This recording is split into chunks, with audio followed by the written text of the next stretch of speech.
Good morning.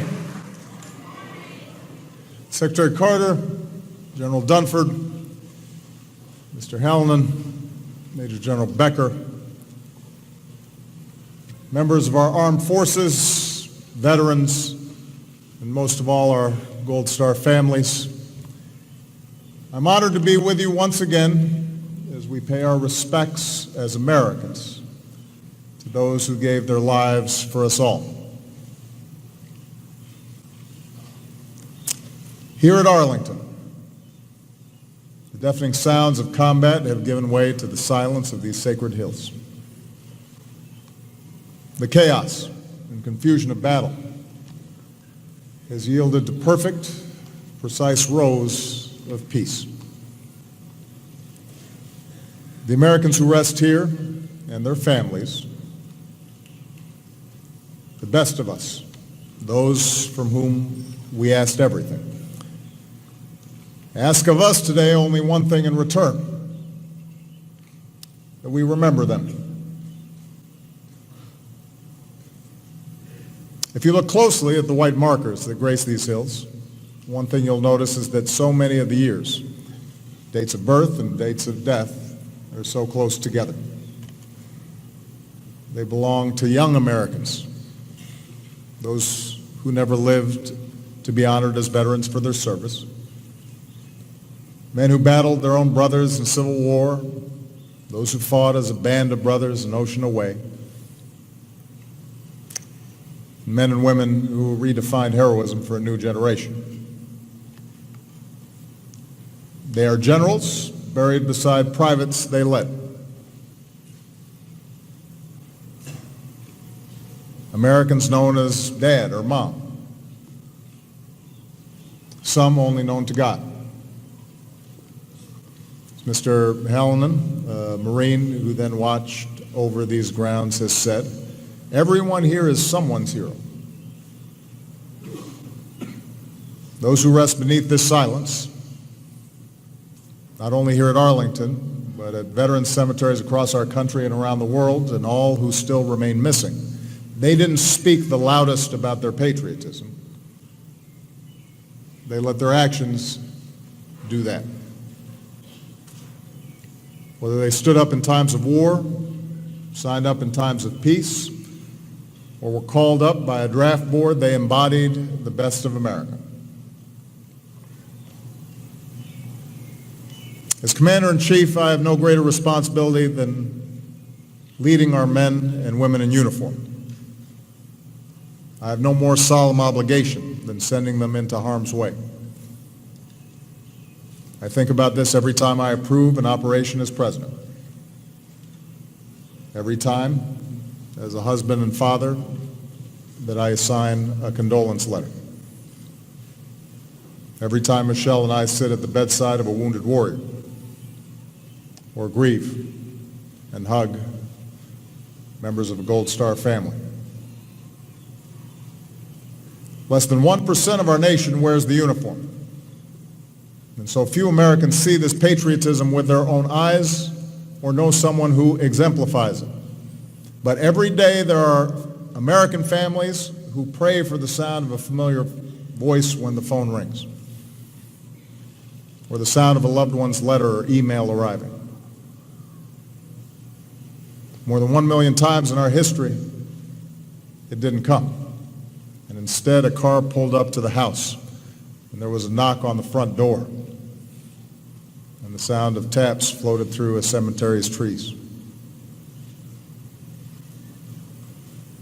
For us, the living, those of us who still have a voice, it is our responsibility, our obligation, to fill that silence with our love and our support and our gratitude, and not just with words, but with our actions.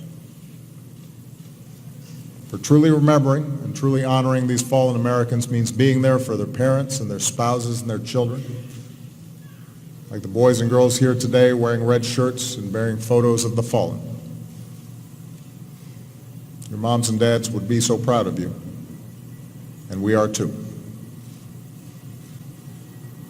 Truly remembering means that after our fallen heroes gave everything to get their battle buddies home, we have to make sure our veterans get everything that they have earned, from good health care to a good job. And we have to do better. Our work is never done. We have to be there not only when we need them, but when they need us. 30 days before he would be laid to rest, a short walk from here, President Kennedy told us that a nation reveals itself not only by the people it produces, but by those it remembers. Not everyone will serve. Not everyone will visit this national sanctuary, but we remember our best in every corner of our country from which they came. We remember them by teaching our children at schools with fallen heroes' names, like Dory Miller Elementary in San Antonio, or being good neighbors in communities named after great generals like McPherson, Kansas, or when we walk down First Sergeant Bobby Mendez Way in Brooklyn, or drive across the Hoover Dam on a bridge that bears Pat Tillman's name. We reveal ourselves in our words and deeds, but also by the simple act of listening. My fellow Americans, today and every day, listen to the stories these Gold Star families and veterans have to tell.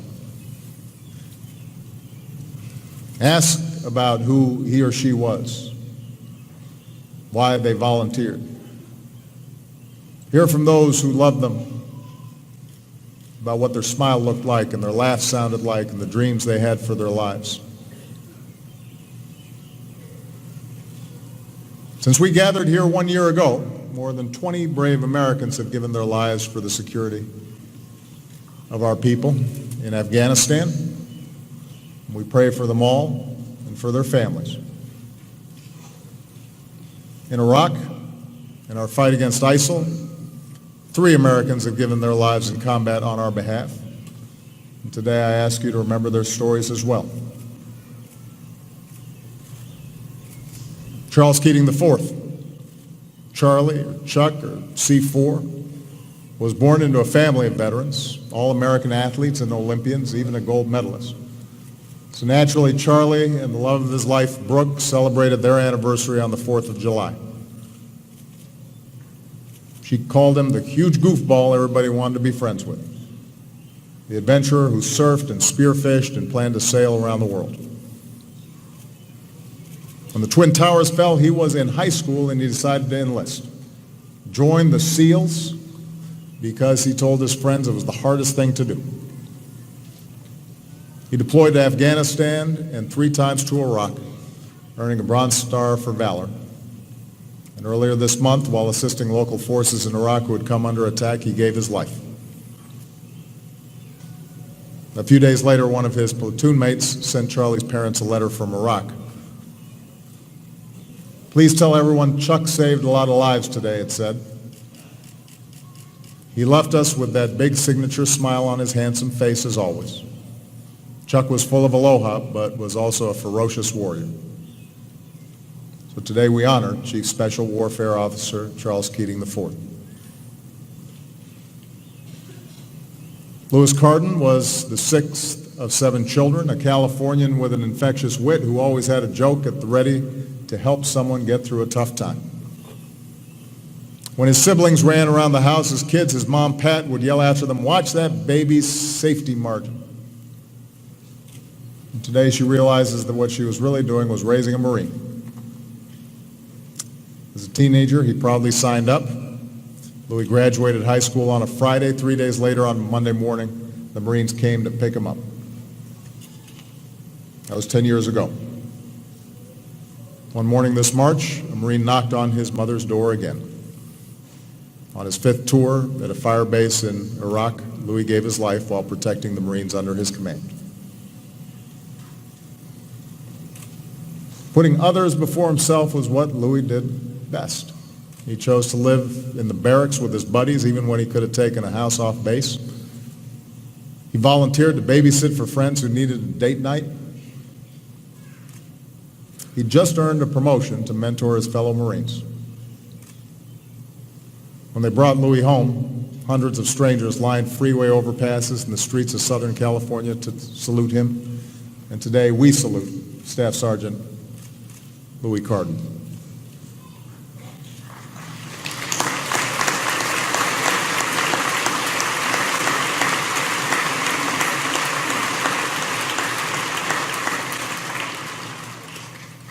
Joshua Wheeler's sister says he was exactly what was right about this world. He came from nothing and he really made something of himself. As a kid, Josh was the one who made sure his brother and 4 half-sisters were dressed and fed and off to school. When there wasn't food in the cupboard, he grabbed his hunting rifle and came back with a deer for dinner. When his country needed him, he enlisted in the Army at age 19. He deployed to Iraq and Afghanistan 14 times, earned 11 Bronze Stars, 4 for valor. Last October, as ISIL terrorists prepared to execute 70 hostages, Josh and his fellow special ops went in and rescued them. Every single one walked free. We were already dead, one of the hostages said. Then God sent us a force from the sky. That force was the U.S. Army, including Josh Wheeler. Josh was the doting dad who wrote notes to his kids in the stacks of books he read. Flying home last summer to be with his wife Ashley, who was about to give birth, he scribbled one note in the novel he was reading, just to tell his unborn son he was on his way.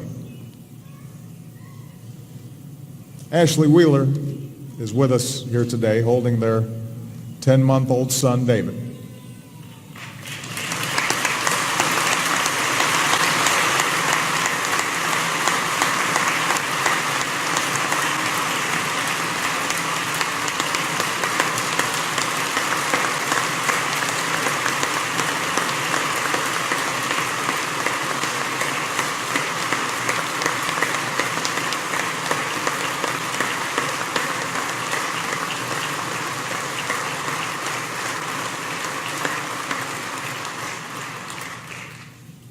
Ashley says Josh's memory makes her think about how can she be a better citizen.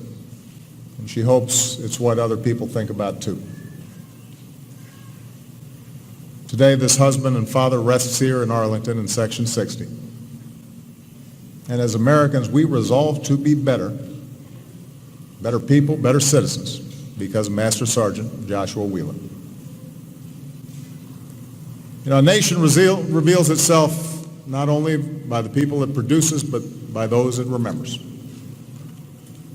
We do so not just by hoisting a flag, but by lifting up our neighbors, not just by pausing in silence, but by practicing in our own lives the ideals of opportunity and liberty and equality that they fought for. We can serve others and contribute to the causes they believed in. And above all, keep their stories alive so that one day when he grows up and thinks of his dad, an American like David Wheeler, can tell them as well the stories of the lives that others gave for all of us. We are so proud of them. We are so grateful for their sacrifice.